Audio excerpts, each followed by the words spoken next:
नमस्कार सभी दर्शकों का स्वागत है हमारे चैनल में ग्लोबल लेंस में। और सबसे पहले हम सबको निवेदन करेंगे, हमारे चैनल को देखते रहिए, सब्सक्राइब करते रहिए, वीडियो को लाइक करते रहिए, कमेंट करते रहिए।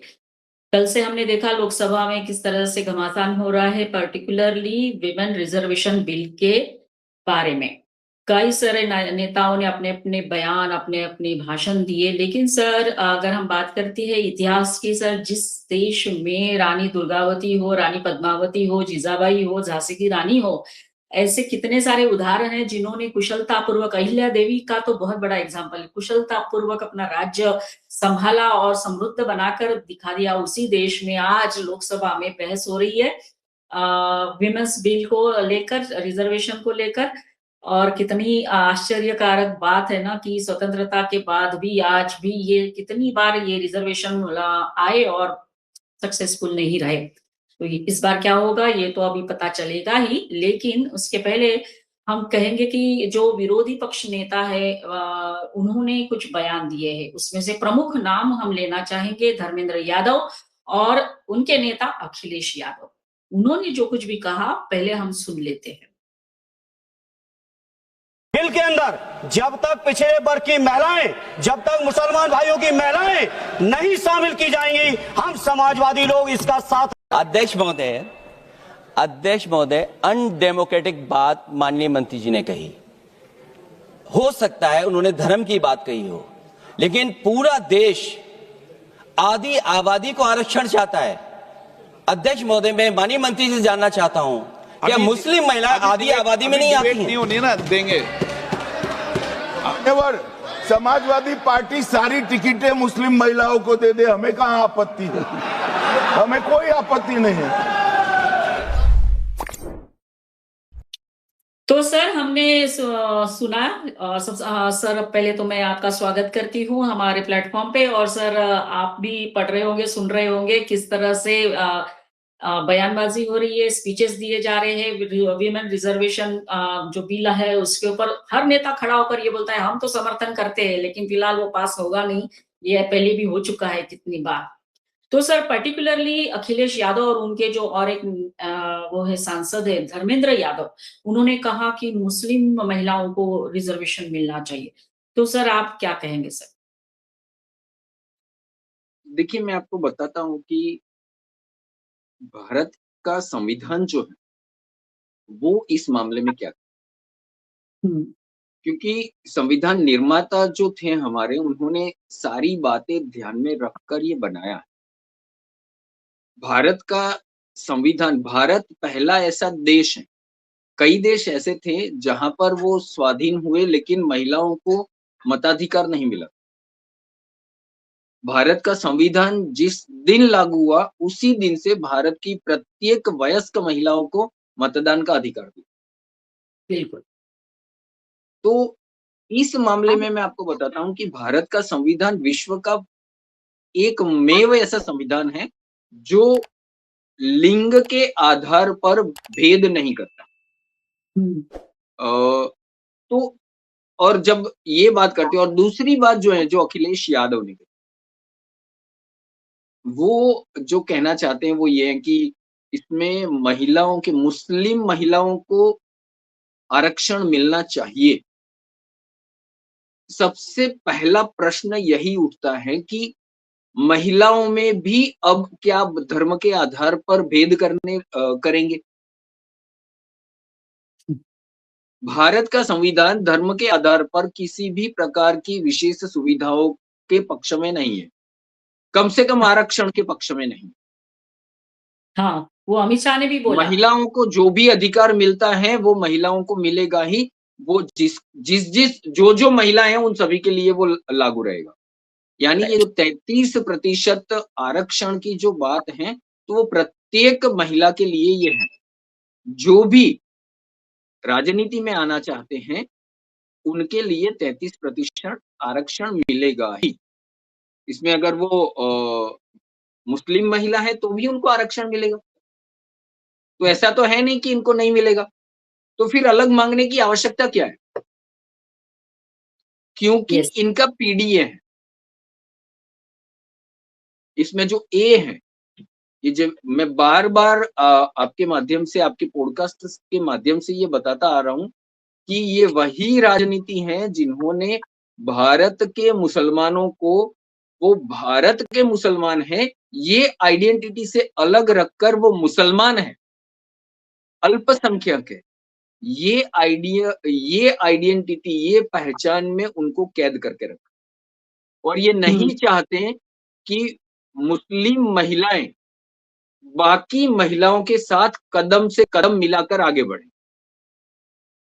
ये मुस्लिम महिलाओं को ये 33% जो आरक्षण मिलेगा, तो उसमें वो महिला को, मुस्लिम महिलाओं के लिए छोटा सा हिस्सा देने की बात कर रहे हैं।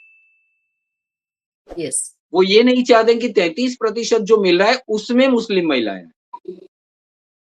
इसमें कहीं बंधन तो है नहीं कि मुस्लिम महिलाओं को नहीं मिलेगा। दूसरी बात ये है कि मुसलमानों को वो, इनकी मंशा जो है, इनकी वोट बैंक की राजनीति, तुष्टीकरण की राजनीति, ये भारत को उस भारत की ओर वापस ले जा रही है जिस भारत में इसी के आधार पर, धर्म के आधार पर अलग राष्ट्र की मांग की गई। यस, ये भारत को उस तरफ ले जा, देखिए राइट, 1920 में जब खिलाफत आंदोलन को भारत में लाया गया, जो भारत का हिस्सा नहीं था, भारत को उससे कोई लेना देना तक नहीं, परंतु उसको भारत में लाया गया, ये समझकर लाया गया कि इससे भारत के मुसलमानों को कांग्रेस के साथ जोड़ा जा सकता। भारत के मुसलमान पहले से ही जुड़े हुए थे। मोहम्मद अली जिन्ना उनके साथ थे, अबुल कलाम आजाद उनके साथ थे, सरहद के गांधी जिसको कहते हैं खान अब्दुल गफार खान से। अब इतने बड़े मुसलमान, पढ़े लिखे मुसलमान आपके साथ थे, तो खिलाफत लाने की आवश्यकता नहीं थी, परंतु क्योंकि आपको धर्म के आधार पर तुष्टीकरण करना था, तो ये लेकर आ, लेकर आने के बाद जो परिणाम आया, वो परिणाम पाकिस्तान है, वो परिणाम बांग्लादेश, भारत के 2 हिस्से कर दिए। आज जब जब भी धर्म के आधार पर आरक्षण की बात की जाती है या धर्म के आधार पर विशेष लाभों की बात की जाती है, तो ये भारत को वापस उसी 30, 40, 50 के दशक में ले जाने की बात है। इनको ये समझना होगा, ये नेताओं को ये समझना होगा कि भारत अब 21वीं सदी में आ चुका है। भारत के मुसलमानों के हाथ में कंप्यूटर है। ये बात अलग है कि टीसीएस में जाके ये हिंदू लड़कियों का कन्वर्जन करवा लेते हैं। इनके विरुद्ध कभी ये बोलते नहीं है। परंतु जो पढ़े लिखे मुसलमान हैं, उनको भारत के मुसलमान हैं आप ये आइडेंटिटी दीजिए। ये आइडेंटिटी देने की बजाय कि आप मुसलमान हैं, वो केवल मुसलमान नहीं, वो भारत के मुसलमान, वो केवल मुसलमान महिला नहीं है, वो भारत की महिला है, बाद में वो मुसलमान। डॉक्टर बाबा साहब अम्बेडकर को मैं यहाँ पर कोट करना चाहूंगा। उन्होंने ये कहा था, we are Indian firstly and lastly, हम अंत में, पहले और अंत में भी भारतीय हैं। तो ये जो भारत को बांटने की ओर ले जाने वाली जो सोच है, उससे भारत को बचना होगा। Yes sir. सर, जैसे कि हम लोग इतिहास पढ़ते हैं तब हमको दिखता है कि किस तरह से एक सेपरेट मांगा गया था, इलेक्टोरल बोर्ड मांगा गया था, रिजर्वेशन मांगा गया था मुस्लिम लीग के द्वारा, फिर सीट्स मांगी गई थी। ये सब हमको पता है, हमने इतिहास जब पढ़ा है तो सर ये अभी भी नहीं सीखे कि ये किस तरह से काम करते हैं। अगर आज भी इसे कुछ नेता इन जैसे जो है ये मांग कर रहे हैं कि इनके लिए एक स्पेशल कुछ हो, तो सर फिर क्या मतलब रहा कि जब हम यही लोग संविधान की किताब हाथ में लेकर घूमते हैं, कहते हैं कि समानता आनी चाहिए, तो फिर सर ये बहुत बड़ा एक प्रश्न है ना फिर। देखिए, जहां तक समानता का प्रश्न है, तो भारत का संविधान तो लिंग भेद में मानता ही नहीं है। हाँ, ठीक है, जब भारत का संविधान जो है उसकी कलम 14 और 15, हाँ, आर्टिकल 14 एंड 15 जो कहती हैं कि हम लिंग के आधार पर किसी से भेद नहीं करेंगे। बराबर। तो समानता, ये लिंग के आधार पर समानता का तो कोई प्रश्न ही नहीं उठता, ये तो सही पहले बात। से ही दिया हुआ है। परंतु क्योंकि महिलाओं को उतना प्रतिनिधित्व नहीं मिल रहा, कोई भी पार्टी नहीं दे रही, तो कम से कम इतना प्रतिनिधित्व महिलाओं को होना चाहिए, क्योंकि वो भारत की आबादी के 50% है। तो सही बात। 50% जो है उनका, उनके देश के हित के जो भी निर्णय होते हैं उसमें उनकी आवाज होनी चाहिए, उनका स्वर होना चाहिए, उनकी राय होनी चाहिए। तो इस वजह से जब आप कोई नहीं दे रहे हो, देखिए ना, ये जो अखिलेश यादव जी जो बोलते हैं, तो जब महिला की बात आती है तो पहले तो घर की महिलाओं को टिकट मिलता है। यस। ये देखना चाहिए। वैसे मैं ये भूल गया, मुझे ये निकाल के आपके साथ बैठना चाहिए कि समाजवादी पार्टी ने पिछली बार उत्तर प्रदेश विधानसभा में कितनी मुस्लिम महिलाओं को टिकट दिया है। बिल्कुल। जब आप लोकसभा में बैठ के मुस्लिम महिलाओं की आरक्षण की बात करते हैं, तो मेरा अखिलेश यादव से और बाकी जो भी लोग ये मांग करते हैं उनसे ये प्रश्न है कि आप बताइए, 1951-52 में भारत की पहले चुनाव हुए, जो विधानसभा और लोकसभा के साथ में हुए थे। इंदिरा जी ने इसको डिस्टर्ब किया, जब नहीं, केरल की सरकार को जब डिसमिस किया तब ये सब विक्षेप हुआ, बाकी तो साथ में ही होते थे। आज एक राष्ट्र एक चुनाव के विरोध में जब बात करते हैं तो भारत के सबसे पहले चुनाव हुए तो वो तो साथ में हुए थे। तो बिल्कुल। तब से लेकर आज तक कांग्रेस और बाकी की जो पार्टियां जो कांग्रेस में से अलग होकर आई हैं, वो पार्टियां जब से शुरू हुई तब से लेकर अब तक का उनका जो भी टिकट का डेटा है वो सार्वजनिक करके बताए कि कब इन्होंने मुस्लिम महिलाओं को कितनी टिकट दी है।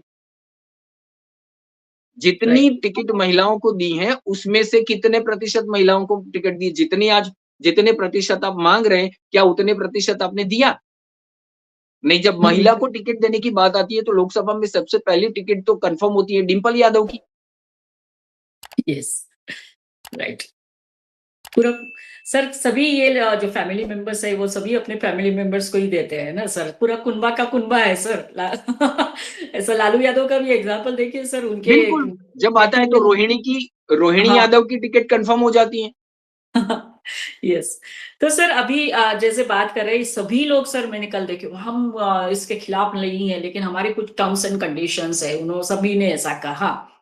तो सर हाल ही में महाराष्ट्र के जो निकाय चुनाव हुए थे और उसमें सर पर्टिकुलरली मुंब्रा है, मुझे अभी एग्जैक्टली याद नहीं आ रहा, मुंब्रा, वहां पे कोई महिला है, उसने कुछ बयान दिया था सर। तो वो बयान सर, उसके ऊपर काफी कंट्रोवर्सी भी हुई, पूरा हरा कर देंगे ऐसा कुछ बोला था उन्होंने, शायद वही है। और तो सर जब अ, कोई रिजर्वेशन नहीं है अभी, इसके बावजूद जब ये लोग थोड़े बहुत संख्या में चुनकर आते हैं, वो भी निकाय चुनाव में, तो इस तरह की भाषा बोलने लगते हैं। तो आप सोचिए सर कि अगर भारत के जो जनरल इलेक्शंस में इन लोगों को इस तरह की एक सुविधाएं दी जाए तो ये लोग क्या करेंगे सर? बंगाल में क्या हो रहा है हम देख रहे हैं। जहां तक ये, मैं इस बारे में आपको बताऊं, ये जो वक्तव्य देते हैं, हम्म।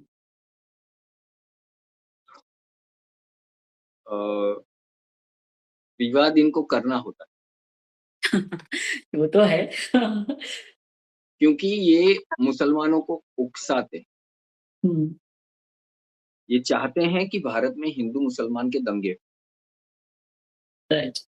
ये जब नेपाल में सत्ता परिवर्तन हुआ तब ये भारत की जेन जी को उकसाने का प्रयास किया गया, लेकिन भारत की जेन जी ने समझ लिया था, वो समझदार साबित हो गई।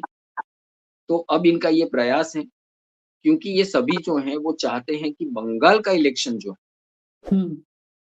अगर जैसे मैंने पहले भी एक पॉडकास्ट में बताया था आपको कि बंगाल में अगर ममता बनर्जी ये चुनाव हार जाती, तो ये जो अखिलेश यादव ने कल जो लोकसभा में कहा है, खतरनाक हो वो जाएगा। भारत की सभी विपक्षी पार्टियां बोलना शुरू कर दी, हम्म। और ये जो भारत को लेकर जाएंगे वो वही 20-30 वाला जो दौर था वही लेकर जाएंगे। जब मैं आपको बताऊं कि जब लखनऊ पैक्ट हुआ था कांग्रेस और मुस्लिम लीग में, हाँ, Lucknow pact, yes. Lucknow pact के विरोध में डॉक्टर बाबा साहब अम्बेडकर, उन्होंने कहा था कि जितना मिलना चाहिए उससे बहुत ज्यादा दे दिया है। और जब अनुसूचित जाति जनजाति की बात आती है तो आप मुट्ठियां बांध लेते हैं, कांग्रेस के लिए कहा। और ये जो आपने, मैं भूल गया उनका नाम जिनका वक्तव्य आपने बताया, जो महाराष्ट्र के, हाँ, मुझे भी नाम नहीं याद आ रहा है, लेकिन वो कुछ वो याद है। कैसे हराया वाली, वो एक आ, प्रत्याशी जीती थी, देखा कैसे हराया करके उनका कैसे बहुत हराया वीडियो वायरल था, हुआ। पूरा हरा कर देंगे, इस तरह का कुछ आया था सर, एग्जैक्टली हाँ, मुझे वही भी वही याद वही नहीं है। उनका पर जाति का प्रमाण पत्र है, वही शायद फर्जी है। वो निकाय चुनाव जीतकर आने वाली वो प्रत्याशी और उनके पिताजी, ये दोनों गायब हैं। और जिन्होंने ये कंप्लेन की है वो शायद कांग्रेस के प्रत्याशी। लेकिन जिस प्रकार से ये भाषा। मुसलमानों, भाषा जो है, अब वैसे देखिए अगर भाषा की बात करते हैं तो आप राहुल गांधी जी की भाषा देखिए, ओ, ठीक है, प्रधानमंत्री जब उनका नाम लेते हैं तो आप कह के बोलते, लेकिन राहुल गांधी जब बात करते हैं तो वो बोलते हैं वो मेरे से डरता है। ये 77 वर्ष के बुजुर्ग, इनके लिए ये 52 साल के युवा, वो भारत के एकमेव युवा हैं जो 51 वर्ष के हैं और युवा भी हैं। वो प्लस उनको तू प्लस तड़ाक से बात 55 प्लस हो गए सर अभी। दो युवा है ना, दो लड़के हैं, युवा भी नहीं, लड़के हैं, Yes. उत्तर प्रदेश के दो लड़के हैं। तो कहने का तात्पर्य ये जो है कि मैं ये बताऊं कि इन्होंने देखिए करीब करीब उत्तर प्रदेश के चुनाव में इन्होंने केवल 10 महिलाओं को टिकट दी थी, समाजवादी पार्टी ने, ओके। मुस्लिम महिलाओं को। अब कुल मिलाकर 41 मुस्लिमों को टिकट दिया था, उसमें से 10। उसमें से नहीं, ये तो 41 मुसलमान, महिलाओं हाँ, की बात करें तो राइट। आपने जितने टिकट बांटे थे उसमें से 33% होने चाहिए। अगर 33% में अगर उत्तर प्रदेश के हिसाब से देखे तो ये 10 तो कुछ भी नहीं है, 10% भी नहीं हो रहा है ये, उत्तर प्रदेश विधानसभा के 10% भी नहीं है। राइट।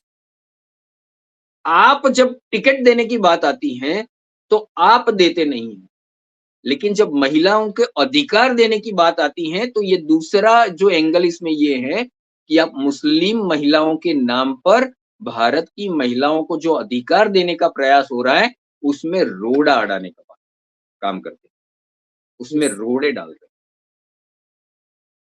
क्योंकि ये स्वतः जो अगर देखेंगे तो इनकी जो मानसिकता है वो महिलाओं की विरोधी, राइट। मुसलमान विरोधी है। ये नहीं, क्योंकि ये नहीं चाहते कि मुसलमान भारत के नागरिक इस प्रकार से सोचे भी। ये चाहते हैं कि मुसलमान, मैं मुसलमान हूं यही सोचे, अल्पसंख्यक हूं यही सोचे, और ऐसा सोचकर वो उनको वोट देते थे। तो ये जो है ये दो मोटी मोटी जो बातें कि ये महिला आरक्षण के अंदर धर्म के आधार पर जो आरक्षण की बात अखिलेश यादव और बाकी पार्टियां कर रही हैं, तो ये मूलतः संविधान विरोधी है। अमित शाह ने कल कहा, माननीय गृह मंत्री जी ने ये कहा कि धर्म के आधार पर जो कोई किसी भी प्रकार के आरक्षण के पक्ष में भारत का संविधान नहीं। तो ये यस। तो मूलतः ये संविधान विरोधी बात करते हैं। ये सोचिए, ये और लोगों को भी ये समझना चाहिए कि ये संविधान बचाने की बात करके 24 में निकलने वाले लोग ये स्वाभाविक संविधान के मूलतः विरोध में बात करते हैं।